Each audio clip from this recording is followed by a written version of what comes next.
오늘 여러분과 함께 나눌 말씀은 누가복음 15장 전체인데요.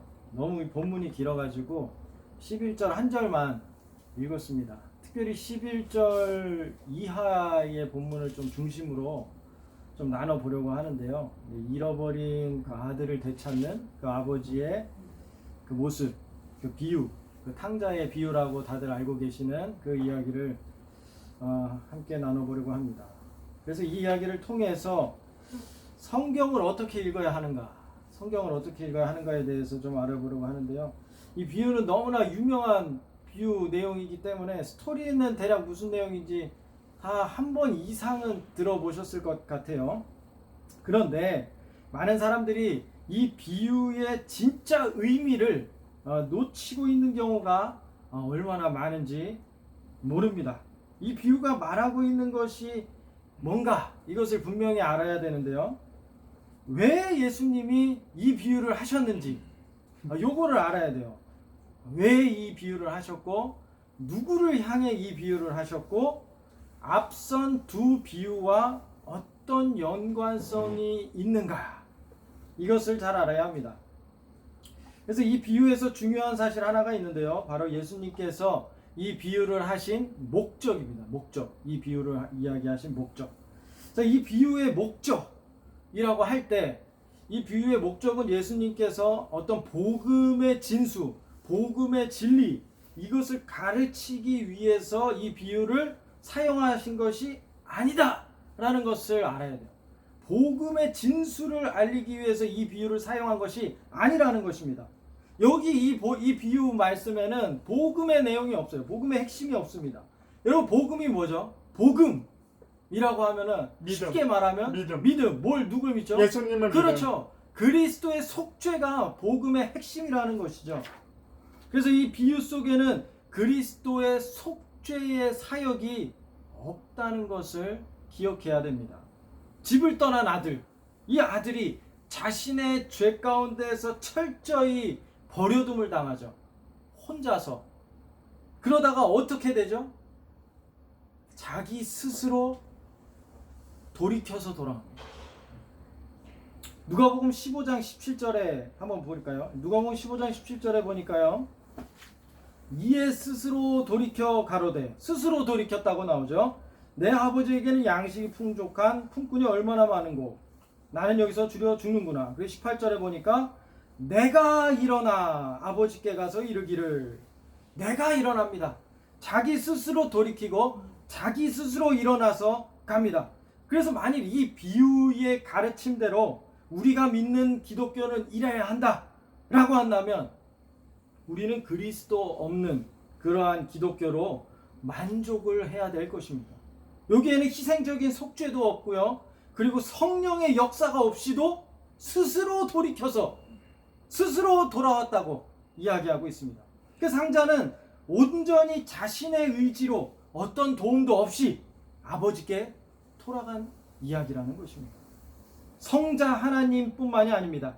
이 비유에는 성부 하나님조차도 말하고 있지 않습니다. 에? 성부 하나님, 아버지 하나님, 그 아버지의 마음은 여기 나오지 않나요? 이렇게 생각할 수가 있어요. 과연 그럴까요? 이 비유에 나타난 아버지가 과연 어떤 아버지인가? 우리가 한번 유심히 본문을 통해서 볼 필요가 있습니다. 누가복음 15장 12절에 같이 한번 읽어볼까요? 시작! 그 둘째가 아비에게 말하되, 아버지여, 재산 중에서 내게 돌아올 빈깃을 내게 주소서 하는지라. 아비가 을 각각 나눠 주었더니. 자, 여기 보니까 아들이 아버지가 버젓이 살아있음에도 불구하고 내 재산을 좀 떼어 주십시오 라고 말하고 있습니다. 이때 아버지의 반응 무엇인가요? 자, 일반적으로 우리가 생각을 했을 때 이 당시에는요, 아버지가 돌아가신 후에야 그 상속받은 유산을 받을 수가 있었는데, 살아있는데 재산을 달랬다는 것은 이것은 아버지에 대한 반역이고 아주 못돼 먹은 자식의 행태였습니다. 그럼에도 불구하고 그거는 차치하더라도 지금 자식은 성인이 되지 않은 상태에서도 돈 떼어달라, 내가 혼자 나가서 잘 살아보겠다, 이렇게 했는데, 그럼 아버지라면 그래 어디 한번 잘해봐, 그럼 돈을 줬다고 치면, 그러면 이 아들이 정말 잘하고 사는지, 선한 길로 가고 있는지, 아니면은 아니야 이렇게 한번 해봐, 아니면 다른 제안을 얘기를 하든지, 뭐냐면 하인을 보내서 이 아들이 정말 잘 살고 있나 소식을 들어보든지, 뭐 어떤 액션이 있어야 되는데, 여기에 있는 아버지는 아무것도 하지 않고 돈을 틱 주고 끝납니다. 그 아들은 가버리고, 그리고 아버지는 아무런 노력도 하지 않고 그저 자기 살아갈 그 삶을 계속해서 그냥 그렇게 살아가고 있어요. 바꿔 말하면 여기는 먼저 찾으시는, 먼저 다가가시는 그 아버지 하나님의 사랑이 전혀 나타나 있지 않다는 겁니다. 그래 너 그렇게 살아, 그렇게 가, 그렇게 내버려 두시고 아버지는 아버지의 일을 하신다는 것입니다. 이 점에서 볼 때 오히려 이 앞전에 나온 두 비유, 잃어버린 양의 비유, 잃어버린 동전의 비유보다도 이 잃어버린 자식의 비유는 더 못한 수준의 비유라고 할 수가 있다는 것입니다. 오히려 이 전의 비유를 보면은, 첫 번째 비유, 목자가 양을 잃어버렸을 때 어떻게 했죠? 99마리를 내버려 두고 그 한 마리를 찾기 위해서 결국 찾아 헤매서 찾아내는 그러한 모습을 보여주는 첫 번째 비유. 두 번째 비유는 어떻죠? 동전을 잃어버리니까 15장 8절에 나옵니다. 한번 8절을 읽어볼까요? 시작. 어떤 여자가 여자가 10드라크마가 있는데 하나를 잃으면 등불을 켜고 집을 쓰며 찾도록 부지런히 찾지 아니하니. 잃어버리니까 어떻게 해요? 등불을 켜고 부지런히 찾았다, 이렇게까지 표현을 합니다. 99마리의 양을 두고서도 그 한 마리의 양을 찾기 위해서 부단히 애를 쓰는 그 아버지 하나님의 모습, 잃어버린 그 한 드라크마를 위해서 부지런히 찾는 모습. 그런데 이 탕자 찾아 나서지 않습니다. 그냥 스스로 돌아옵니다. 그냥 아버지는 아버지의 삶을 그대로 살아가는 채 그냥 내버려 둡니다. 그렇다면 이 비유가 교훈하고자 하는 것은 무엇일까요? 과연 이 비유는 무엇을 우리에게 알려주려고 하는 것일까? 먼저 우리는 이 스토리의 배경을 알아야 됩니다. 예수님은 지금 누구를 향해서 이 비유를 하고 있는 것일까요? 누구를 향해서? 우리를 향해서. 우리를 향해서인가요? 자, 15장 1절을 보겠습니다. 누가복음 15장 1절입니다. 모든 세리와 죄인들이 말씀을 들으러 가까이 나오니, 2절입니다. 바리새인과 서기관들이 원망하여 가로되.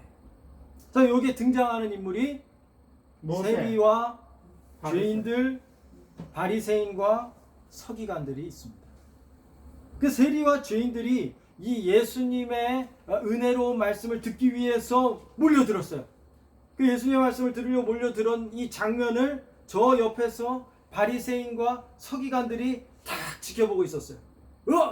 아니 예수라는 사람, 이 죄인들, 이 세리, 이 나쁜 사람들하고 같이 이렇게 있단 말이야? 그러면서 지금 비방을 하면서 예수님을 욕하는 이러한 상황이라는 것입니다.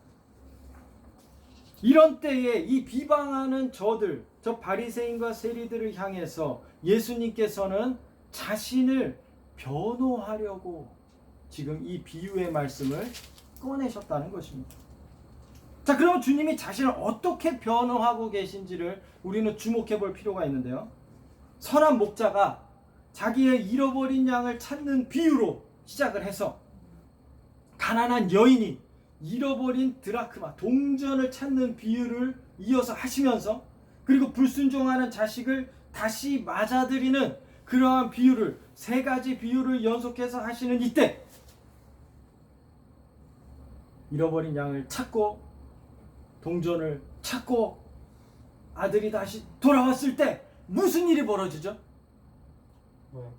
잃어버린 동전을 찾았을 때 양을 찾았을 때 잔치 그렇죠. 누가복음 15장 7절에 보니까요. 내가 너희에게 이르노니 이와 같이 죄인 하나가 회개하면 하늘에서는 회개할 것 없는 의인 99을 인하여 기뻐하는 것보다 더하리라. 이 잃어버린 양을 찾았을 때의 모습입니다. 누가복음 15장 10절에 보니까요. 내가 너희에게 이르노니 이와 같이 죄인 하나가 회개하면 하나님의 사자들 앞에 기쁨이 되느니라. 동전을 찾았을 때의 이 모습입니다. 그리고 탕자입니다. 15장 24절입니다. 이 내 아들은 죽었다가 다시 살아났으며 내가 잃었다가 다시 얻었노라 하니 저희가 즐거워하였더라.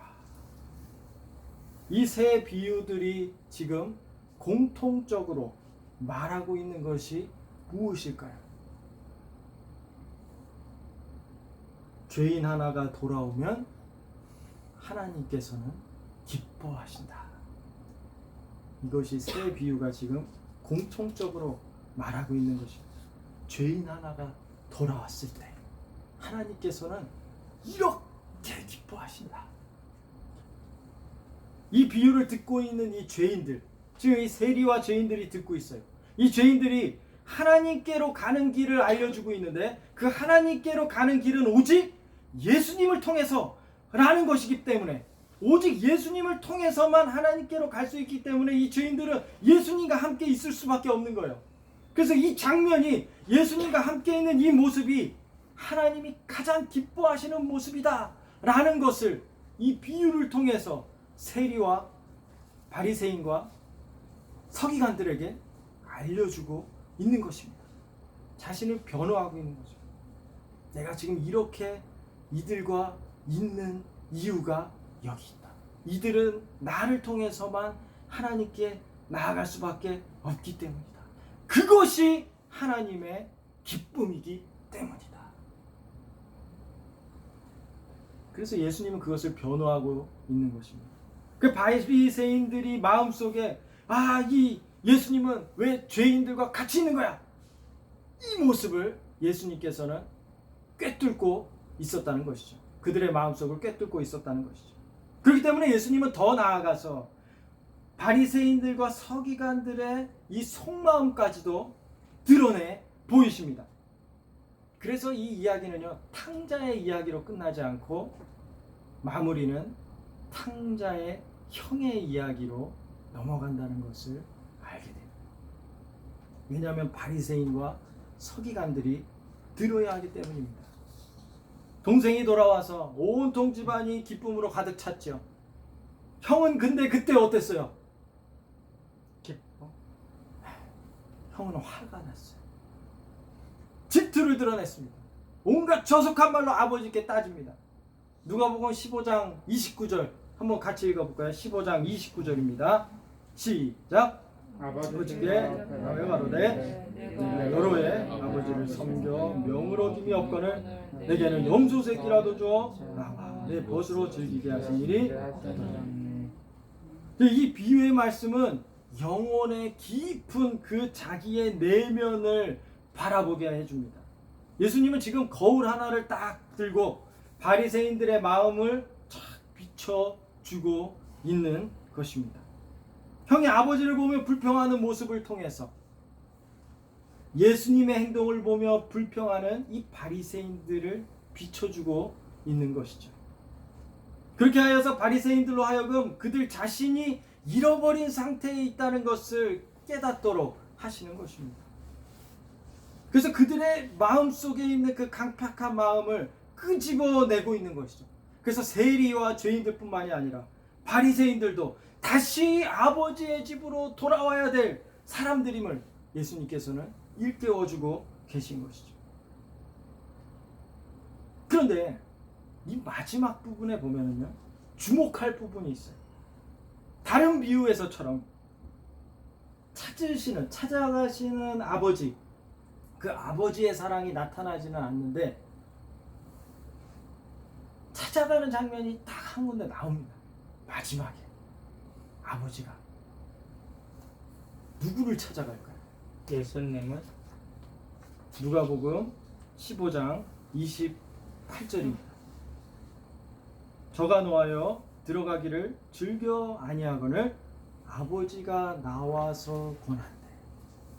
지금 딱 이 장면이 쫙 머릿속에 들어오시나요? 지금 잔치를 하고 있어. 한쪽 편에서는 지금 송아지를 잡고 막 잔치를, 야 아들이 돌아왔다 잔치를 하고 있는데 저 문 밖에서 큰 아들이 딱 이렇게 입을 떼면 나는 안 들어갈 거야 이러고 있는 거예요. 그랬더니 아버지가 나와서 문 밖까지 나가서 맏아들에게 다가와서 들어오라고 이야기하는 것입니다.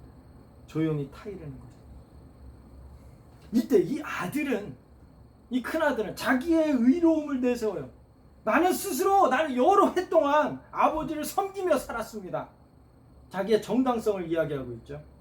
그리고 아버지를 마치 무정한 사람으로 치부하고 자기를 무시했다고 비난하면서 화를 냅니다. 나는 염소 새끼 한 마리도 잡아주지 않았는데 라고 하면서, 이에 아버지는 아들을 향해서 더 부드럽게, 더 온유한 모습으로 이렇게 부릅니다. 15장 31절에 보니까요. 같이 읽어볼까요? 시작. 아버지가 이르되 왜 너는 항상 나와 함께 있으니 내 것이 다 내 것이니라. 자, 여기서 딱 아버지가 아들을 부르는 장면입니다. 얘야, 얘. 아버지가 이르되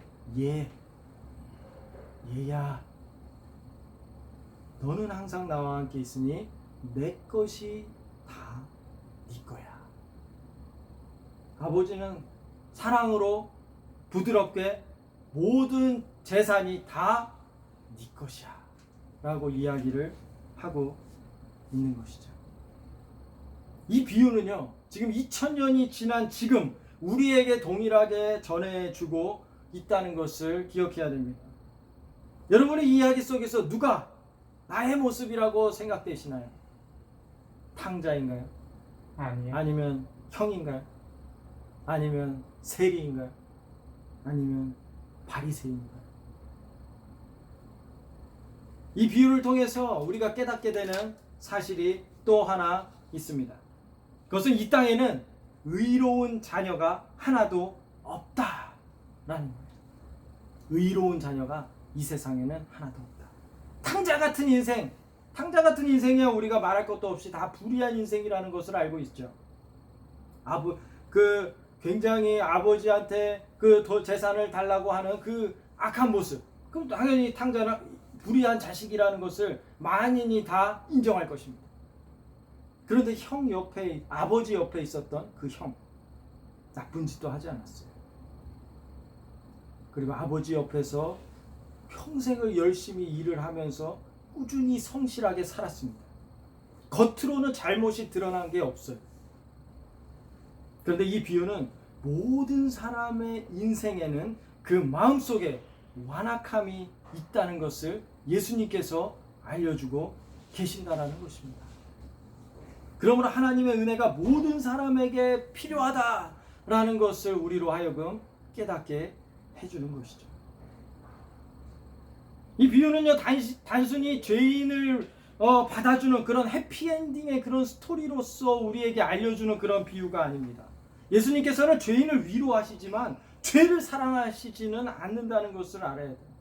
죄인을 죄인 자체로 사랑하시지도 않는다는 것을 알아야 돼요. 예수님은 죄인 자체로 그렇게 사랑해 주시는 것이 아니라 죄인이 죄에서 돌아왔을 때, 죄에서 구원할 때 예수님께서는 기뻐하신다는 것입니다. 죄에서 돌이킬 때, 옛 자아로부터 새 사람으로 돌아설 때 주님은 기뻐하신다는 것입니다. 욥이 사탄의 그 관계를 이겨내고 하나님을 선택했을 때 하나님께서는 어떻게 하셨나요? 하나님은 기뻐하시고 하나님의 전능하심을 욥에게 보여주시면서 모든 축복을 허락해 주셨잖아요. 믿는 자는 하나님을 선택하는 사람들입니다. 말씀을 기꺼이 따르는 사람들입니다. 매일매일 내 자아와 싸워 돌이키려고 애쓰는 사람들입니다. 그래서 바울의 고백처럼 믿음이 깊어가면 깊어갈수록 바울의 고백이 뭐였죠?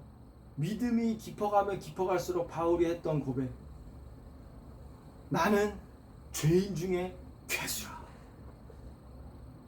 아니 믿음이 뛰어나면은 거룩해지고 그래야 되는데 오히려 바울은 나는 죄인 중에 괴수라. 말년에 바울이 했던 고백이란. 왜요?